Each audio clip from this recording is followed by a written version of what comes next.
우리 다시 한번 인사하겠습니다. 함께 기도함이 기쁨입니다. 아멘. 네, 우리 2학기 또 뜨겁게 또 하나님을 예배하며 기도하는 우리 귀한 어머니 기도회 공동체 되기를 간절히 소망합니다. 먼저 제가 영상을 준비했거든요. 우리 영상 보고 또 말씀 나누도록 하겠습니다.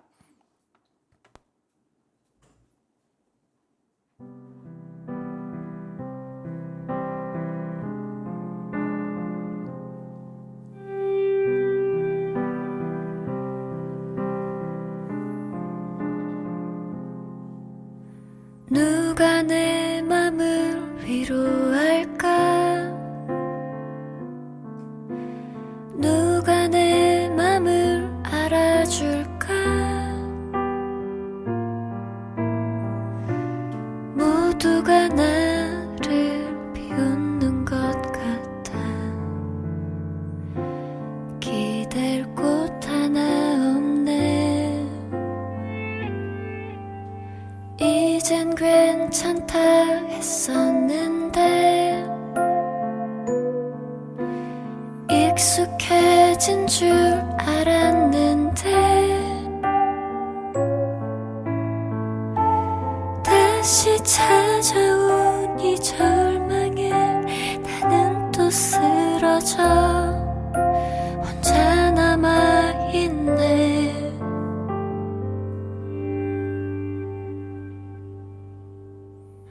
내가 네 편이 되어줄게. 괜찮다 말해줄게. 다 잘 될 거라고, 넌 빛날 거라고, 넌 나에게 소중하다고. 모두 끝난 것 같은 날에 내 목소리를 기억해. 괜찮아, 다 잘 될 거야. 넌 나에게 가장 소중한 사람. 네, 여기까지 듣도록 하겠습니다. 제가 참 좋아하는 노래인데요. 이 노래는 커피소년이라는 이 가수가 부른 내가 네 편이 되어줄게 라는 노래입니다. 이 커피소년은요, 사실 이 아람이라는 이름을 가지고 CCM 가수로 먼저 데뷔를 했습니다. 그리고 1세대 CCM 사역자인 노문환 목사님의 아들이에요. 목사님의 아들이죠. 목사님의 아들이기도 하고 CCM 앨범으로 좀 데뷔를 했었던 이 분이 바로 이 커피소년입니다. 또 아람이 제 아들 이름이기도 해서 더 반갑기도 합니다. 이 노래 가사를 보게 되면요, 거의 뭐 찬양 수준입니다. 가사에 이렇게 쓰여 있어요. 누가 내 마음을 위로할까? 누가 내 마음을 알아줄까? 모두가 나를 비웃는 것 같아. 기댈 곳 하나 없네. 그런 상황 가운데 내가 네 편이 되어줄게. 괜찮다 말해줄게. 다 잘 될 거라고. 넌 빛날 거라고. 넌 나에게 소중하다고. 참 이 목사님의 아들이어서 그런지 참 따뜻한 메시지를, 또 너에게 위로가 되어줄게 라는 이 메시지를 참 잘 담은 노래인 것 같습니다. 이 시대에 이러한 노래들, 위로를 주는 노래들, 또 회복을 이야기하는 노래들이 참 인기가 있습니다. 그 이유가 무엇일까요? 이 시대가 이 회복과 위로가 필요한 시대이기 때문에 그런 것 같습니다. 요즘 뉴스를 보게 되면은 난리도 아니죠. 평안이라는 단어, 평화라는 단어가 별로 보이지 않는 것이 이 시대의 모습입니다. 러시아와 우크라이나 전쟁은 2년 7개월째 이어지고 있고요. 이스라엘과 또 중동의 여러 나라들과 격돌하고 있는 것이 이 시대의 모습이죠. 평화라는 단어와는 거리가 먼 모습입니다. 전 세계적으로 금리가 높아져서 서민들이 살아가기 힘들어지고 있고요. 미국 대선을 앞두고 있어서 여러 가지 보이지 않는 힘겨루기가 이루어지고 있는 것이 바로 오늘날 이 9월의 모습인 것 같습니다. 또 우리나라의 이 TV 프로그램들을 보면은 참 가관입니다. 예전에는 이 그 사랑과 전쟁만 있었죠. 그래서 4주 뒤에 뵙겠습니다. 이것만 있었는데요. 요즘은 뭐 에로 부부 이름부터 심상치가 않잖아요. 이런 프로그램들이 있어요. 그런데 이 프로그램들 이 짤로 보게 되면은 누가 자극적인가 내기를 하는 것 같아요. 남편과 아내, 부모, 자식, 형제 간에 믿을 사람이 단 하나도 없는 것을 그 프로그램을 통해서 알 수가 있는 것이죠. 누구 하나 믿을 수가 없는 거. 이럴 수가 있어? 누가 더 심한지를 보여주고 있는 것이 바로 이런 모습인 것 같습니다.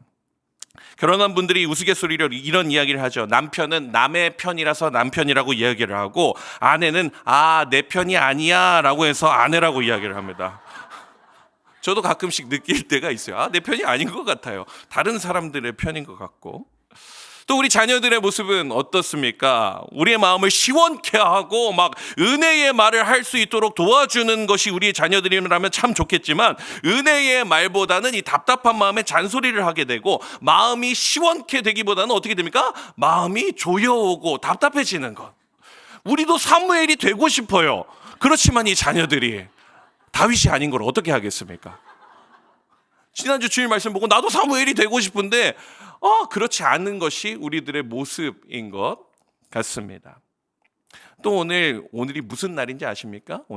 오늘은 우리 고등학생들이 9월 모의고사를 보는 날이에요. 우리 입시생, 우리 수험생, 우리 부모님 혹시 손 한번 들어주실 수 있을까요? 손 한번. 이렇게 많이 오셨어요. 또 공부를 하고 또 고3은 이 학부모님들이 이 자리에 많이 오셨는데 마음이 답답합니다. 우리 아이들한테 제가 막 격려의 메시지를 이렇게 보냈어요. 두려워하지 말고 담대하지 말고 이렇게 해라 하는데 아무도 답장을 하지가 않아요. 아무도 답장을 하지 않아요. 예. 재수생 친구들에게 제가 몇 명 이렇게 카톡을 보내니까 그 친구들은 그래도 약간의 여유가 있어요. 한번 경험을 해봤기 때문에. 우리 고3 애들은 답장도 안 해요. 우리 아이들의 모습이 바로 이러한 모습인 것 같습니다. 사랑하는 어머님들, 2024년 너무나 무더웠던 이 여름의 시간을 보내시고 또 이제 아침 저녁으로는 조금 선선해지는 이 가을을 보내고 있는 것 같습니다. 이 가을에 우리 귀한 어머님들 무엇으로 평안함을 누리시기를 원하십니까? 나의 모습을 보고 우리 가정의 현실을 보고 이 세상의 모습을 본다면은 우리는 평안할 수 없는 존재라는 것을 명확하고 뚜렷하게 알 수 있는 것 같습니다.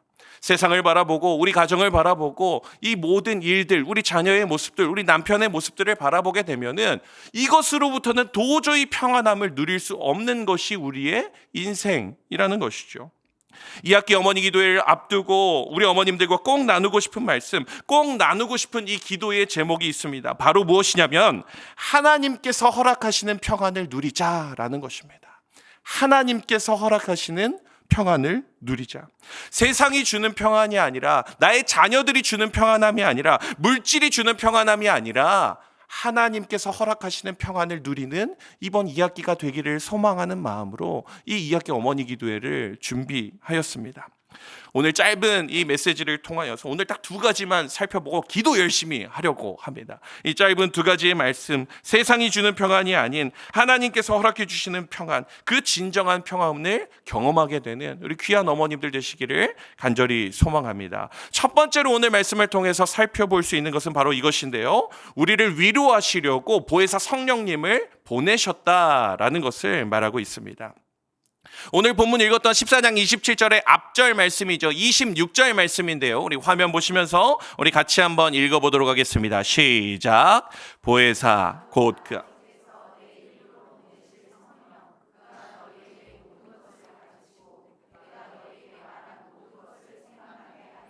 아멘.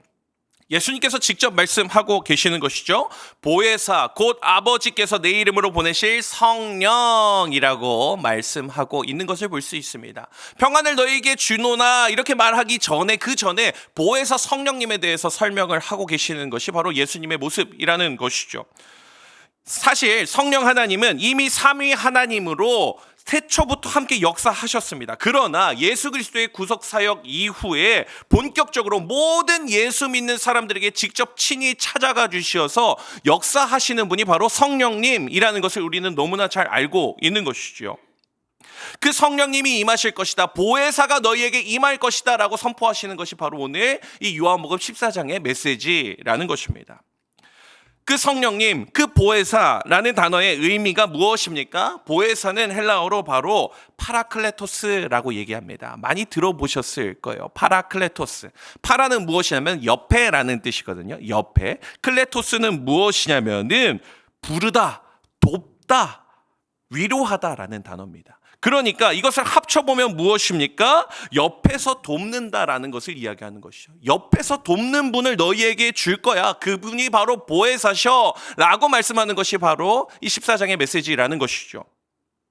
더 쉽게 영어 성경 킹제임스 버전에서는 이렇게 나오고 있어요. 영어를 다들 잘하셔서 영어 성경을 가지고 왔어요. 그래서 여기 보게 되면 중간에 뭐라고 써 있습니까? Another comforter라고 써 있습니다. Another comforter. 어너더 컴포터 무엇입니까? 위안을 주시는 분, 위로를 허락하시는 분, 그 분을 너희들에게 선물해 줄 거야 라고 이야기를 하는 것이 바로 이 14장 16절의 메시지라는 것이죠. 예수님께서 내가 없는 그런 상황 가운데 내가 없이 고통당하고 어렵고 힘들어할 것 같은 그 제자들에게 말씀하시는 것이죠. 이제 너를 위로하시는 보혜사 성령님이 너희 가운데 계실 거야. 그러니 두려워하지 마. 그러니 걱정하지 마. 그러니 염려하지 마. 라고 말씀하시는 것이 바로 예수님의 말씀이라는 것이죠. 우리가 너무 잘 알고 있는 찬양이 있습니다. 성령이 오셨네라는 찬양이죠. 이 찬양의 배경이 되는 말씀이 바로 이 요한복음 14장의 말씀입니다. 그와 같이 너희를 버려두지 않으리 내가 너희와 영원히 함께하리라. 성령 하나님께서 우리와 함께 하실 것을 선포하시고 약속하고 계신다는 것을 우리가 기억해야 하는 것이죠. 그와 같이 우리를 버려두지 않으시고 보혜사 성령님께서 우리를 도우실 거야. 우리와 함께 하실 거야 라고 말씀하시는 것입니다. 제가 이 말씀을 준비하면서 하나님의 MBTI가 무엇일까라는 그런 생각을 해봤어요. 근데 다른 거는 뭐 사실 잘 모르겠어요. 그런데 확실한 게 하나가 있습니다. 하나님은 P가 아니라 J이시다. 하나님은 P가 아니라 J이시다. 이것은 정말 분명하다라는 것을 생각하였습니다. 이 기생충 이 영화에서 말하는 것처럼 너 아들아 너는 다 계획이 있구나라는 그 대사처럼 하나님께서는 다 계획이 있으신 것이지요.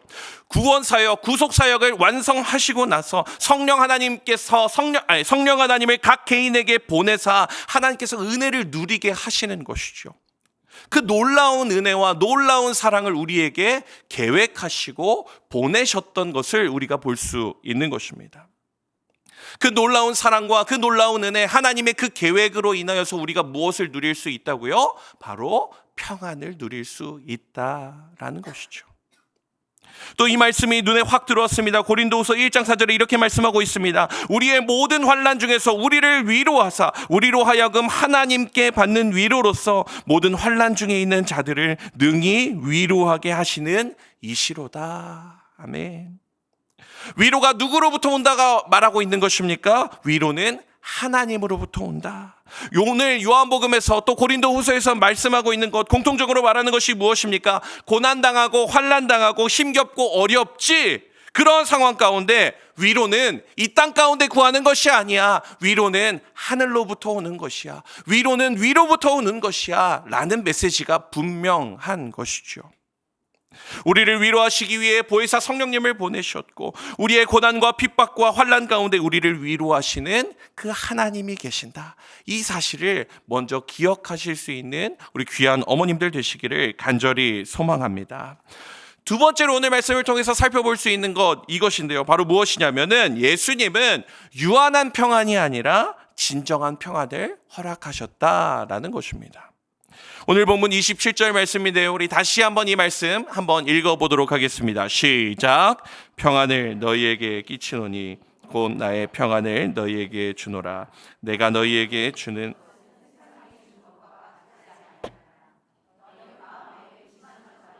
두려워하지도 말라. 아멘. 예수님께서 이 말씀, 이 한 구절에서 이 주제의 말씀에서 두 가지로 이렇게 말씀하시는 것을 볼 수가 있어요. 두 종류의 평안에 대해서 말씀하십니다. 예수님께서 허락하시는 그 평안과 하나님께서 허락하시는 그 평안과 세상에서 누리는 그 평안이 같다, 같지 않다? 같지 않다라는 것을 말씀하고 계시는 것입니다. 오늘 본문에서 이 세상이라고 쓰인 단어, 이 헬라어로 보게 되면 코스모스라고 이야기를 합니다. 이 코스모스는 이 신약 성경에 150여 번 사용되어졌어요. 근데 그 중에 요한복음에 57번이나 사용됩니다. 3분의 1이 사용되는 것을 볼 수가 있어요. 유난히 많이 쓰여 있습니다. 근데 그 말씀들을 주로 살펴보게 되면 이런 말씀들이에요. 조금 있으면 세상은 다시 나를 보지 못할 것이로되, 이렇게 말씀하십니다. 조금 있으면 세상은 나를 다시 못 볼 거야 라고 얘기를 하고요. 또 15장 19절에서는 이렇게 얘기합니다. 너희가 세상에 속하였으면 세상이 자기의 것을 사랑할 것이나 너희는 세상에 속한 자가 아니요 도리어 내가 너희를 세상에서 택하였기 때문에 세상이 너희를 미워하느니라. 이 말씀들을 보면 무엇을 볼 수가 있는 것이죠? 세상에서 당신의 존재하심에 대해서 이야기를 하는 것이죠. 세상 가운데 그곳에 예수님께서 하시는 그 역할에 대해서 구분하여서 말씀하시는 것을 우리가 볼 수 있는 것이죠.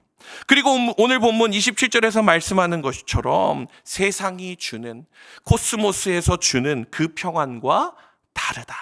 내가 주는 평안은 그것과 다르다라는 것을 이야기하는 것을 볼 수 있는 것입니다. 우리가 세상에서 누릴 수 있는 평안은, 세상에서 얻을 수 있는 평안은 주로 어떤 것일까요?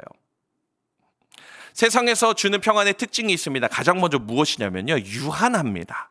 무한하지 않아요. 계속되고 영원하지가 않은 것을 우리가 볼 수 있죠. 물질의 양, 숫자, 이런 것에 포커스가 맞춰져 있는 것이 바로 세상에서 누릴 수 있는 평안함입니다. 더 나아가 그 평안함은 나의 감정에 포커스가 맞춰져 있어요. 무엇으로 인하여서 나의 감정이 평안해지는 것을 이야기하는 것이 바로 이 세상의 평안입니다. 자녀들이 잘 될 때 나의 마음이 평안해집니다. 자녀들이 남들이랑 비슷한 속도로 또는 그것보다 조금 더 앞서서 가게 되면 나의 마음이 어떻습니까? 평안한 것이죠. 몇 년 전에 제 아들이 이제 아내가 막 이렇게 근심하면서 저에게 이야기를 하는 거예요. 우리 아람이가 빨대를 못 빨아 하면서 너무 걱정하는 거예요. 빨대 남들은 다 쪽쪽 빨아서 빨대를 하는데 아람이가 빨대를 못 빨아. 괜찮을 거야 이야기를 했어요. 그리고 몇 달 뒤에 빨대를 2개씩 꽂아서 먹고 있어요. 남들보다 좀 뒤처지면 평안이 깨어지고 이러는 것이 우리들의 모습이죠. 자녀들이 어느 정도의 등급, 어느 정도의 이 숫자를 얻어낼 때 나의 마음이 평안해집니다. 또 그 자녀들이 나중에 이 중견기업이나 대기업이나 공기업이나 원하는 기업에 들어가게 되면 나의 마음이 어떻습니까? 평안합니다. 우리 남편이 승진하거나 또 연봉이 상승하게 되거나 물질의 복을 누리면 나의 마음이 어떻습니까? 분노가 하진 않잖아요, 우리가. 네. 분노하진 않으시죠? 평안하죠. 기쁘고 즐겁죠. 이걸로 평안을 누리면 안 됩니까? 그럼 목사님, 됩니다. 평안을 누려야죠. 그것으로 기쁨을 누려야 합니다. 그런데 그 평안의 특징이 무엇이라고 얘기하는 것입니까? 유한하다.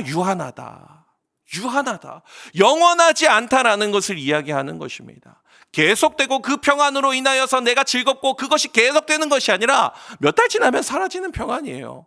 그 돈 써버리면 없어지는 평안이에요. 유한하다라는 것을 이야기하는 것이죠. 세상이 줄 수 있는 평안은 한계가 있다라는 것을 우리가 먼저 기억해야 하는 것이죠. 그렇다면 주님이 주시는 평안은 무엇입니까? 하나님께서 주시는 평안, 예수님이 주시는 평안, 성령님께서 주시는 평안은 무엇입니까? 세상과 다르게 무한합니다. 유한한 우리의 인생이 아니라 무한하신 하나님 앞에 붙들림을 받는 인생이기 때문에 우리는 무한함을 경험할 수 있다라는 것이죠. 내 안에 채워지지 않고 해결되지 않는 이 유한한 마음 가운데, 공허한 인생 가운데 나를 사랑하셔서 이 땅 가운데 오시고 연약한 내 인생에 직접 친히 관여하시고 은혜의 자리로 나오게 하시는 그 예수님, 성령님이 계시기 때문에 우리는 어떨 수 있다고요? 영원한 무한한 그 평안을 누릴 수 있다라는 것이죠. 그 예수님이 우리의 진정한 평안이 되시고 진정한 위로가 되신다라는 것을 우리가 가슴 깊이 새기며 나아가야 할 줄 믿습니다. 지난 고등부 이제 제가 고등부를 담당하고 있어서 여름 수련회 때 이제 수많은 학생들이 가서 이제 수련회를 은혜 가운데 잘 보내고 왔습니다. 근데 수련회를 준비할 때 제가 학생들에게 항상 물어봅니다. 무엇을 물어보냐면요. 너희들 기도회 때나 찬양할 때 부르고 싶은 찬송 나한테 다 보내줘. 찬양들 다 보내줘라고 제가 찬양곡을 추천을 받습니다. 찬양곡을 추천해주면 애들이 찬양곡을 몇 곡씩 추천하냐면 다 해서 50곡, 60곡씩 이렇게 추천을 해줘요. 지금 그걸 다 듣는데도 너무 고통 가운데 임했습니다. 근데 이제 아이들이 이제 부르고 고백하고 싶어하는 찬양을 또 우리가 같이 고백하면 더 좋지 않습니까? 그러니까 그 60곡을 다 들으면서 있었어요. 다 들으면서 하면서 계속 듣고 추리고 또 추리고 그 다음에 계속해서 출연해가지고 이 기도회 때 우리가 같이 찬양하고 기도하죠. 그 중에서 가장 이번 여름 수련회 때 그 은혜를 가장 많이 누렸었던 그 찬양이 있는데요. 그 찬양이 무엇이냐면은 제목이 이것이에요. 하나님이 너를 엄청 사랑하신대라는 찬양이에요. 하나님이 너를 엄청 사랑하신대.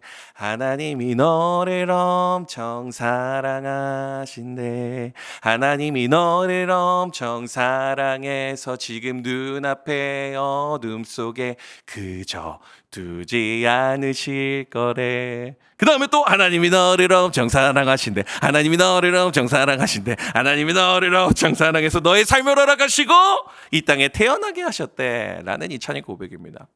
찬양이 가사가 이게 다예요. 다른 게 없어요. 하나님이 너를 엄청 사랑. 하나님이 너를 다 부를 수 있으시겠죠. 하나님이 너를 엄청 사랑하신대. 하나님이 너를 엄청 사랑하신대. 이 하나님이 너를 엄청 사랑하신대라는 이 단순한 고백 가운데 우리 아이들이 너무나 큰 위로와 평안을 누리는 거예요. 진리는 어려운 것이 아니죠. 단순한 것입니다. 하나님이 우리를 사랑하시어 이 땅 가운데 예수 그리스도를 보내주시고 그 예수 그리스도께서 승천하시고 보혜사 성령님을 우리에게 허락하여 주시어서 우리를 위로하게 하시고 우리를 다시 살게 하시고 우리에게 새 생명을 얻게 하시는 분, 그 하나님이 너를 사랑하셔 라는 그 메시지, 단순한 그 메시지, 그 찬양의 한마디가 우리 아이들을 살게 한다는 것입니다. 수련회가 끝나고 602호에서 다시 고등부에 예배를 드렸습니다. 기도의 찬양을 할 때 다시 이 찬양을 고백했어요. 우리 아이들이 똑같이 이 고백을 합니다. 이 찬양의 고백은 저희의 눈물의 버튼입니다. 이 찬양만 고백하면은 눈물이 펑펑 납니다. 하면서 이 찬양의 고백을 드렸던 생각이 납니다. 우리 고등학생들이 겪고 있는 이런 어려움들, 불안함들, 무거운 짐들, 그 어려운 것들이 정말 단순한 이 한마디의 고백으로 해결되는 것을 볼 수 있는 것이죠. 평안도 마찬가지인 것 같습니다. 이렇게 해야 평안을 할 수 있습니다. 저렇게 해야 평안할 수 있습니다. 뭘 비워내십시오. 뭐 어떻게 하십시오. 누워보십시오. 이런 걸로 평안한 것이 아닙니다. 뭐 누워서 숨 쉬세요. 뭐 이렇게 마음도 수련하세요. 뭐 다 그런 것으로 평안한 것이 아니라 우리가 어떻게 해야 평안할 수 있다고요? 그 예수님께서 주시는 그 무한함, 그 진정한 평안을 누릴 때 우리가 그 예수님의 사랑을 경험할 수 있는 것이죠. 연약한 우리의 인생 가운데 찾아와 주신 예수님, 그 예수님, 그 진정한 사랑을 우리가 누리며 나아갈 때 우리가 이 가을에 더 진정한 예수님께서 허락하시는 그 평안을 누릴 수 있게 될 줄 믿습니다. 바라기는 이번 2학기 우리 귀한 어머님들의 삶 가운데 현상을 바라보고 현실을 바라보고 좌절하고 낭망하는 것이 아니라 무한한 은혜로 무한한 평안으로 우리를 붙드시는 그 하나님께서 허락하시는 평안과 평강을 풍성히 누리게 되시는 우리 귀한 어머님들 되시기를 간절히 소망합니다.